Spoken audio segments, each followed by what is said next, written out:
Good day to you. Please introduce yourself. Good day, sir. My name is Krisha Acoba Pagurayan, 23 years old, single, live at Zone 4, Masipi West, Cabagan, Isabela. I have one sister and one brother. I am the second child of the family. I am a college graduate. I took a Bachelor of Science in Agriculture, major in Agronomy. Okay. Can you tell me your work experience? I don't have work experience abroad, but I have experience for 3 years here in the Philippines. I serve a couple with 2 kids, age 5 years old and 1 month old.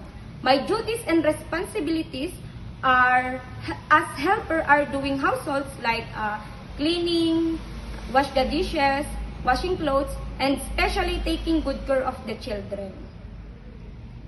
Okay.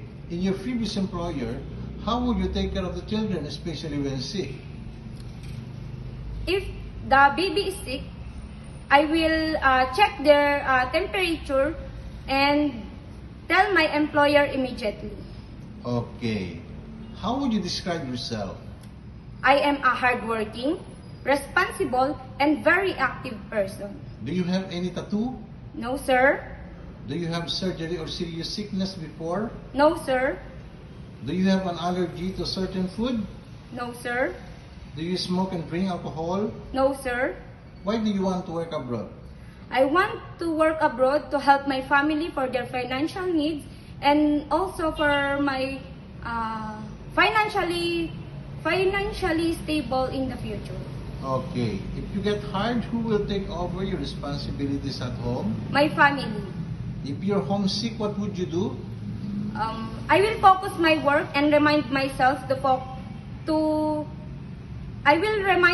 will focus on my work and remind myself that I really need this job. Okay. What time do you usually sleep and wake up when you are working? I usually sleep around 10 p.m. after the work is done, and I usually wake up around 5 a.m. in the morning, sir. Are you the one who do the cooking and marketing at home? Yes, sir. Okay. Sometimes kids are super active and they tend to be out of control. How would you control your temper? I will be more patient and calmer, sir. Do you accept no day off but to be paid instead by your employer? Yes, sir. Okay. Can you promise not to lend money in Hong Kong? Yes, sir. Are you scared of dogs and cats? No, sir. Are you willing to share a room with kids? Yes, sir. Do you promise not to use cell phone during working hours? Yes, sir.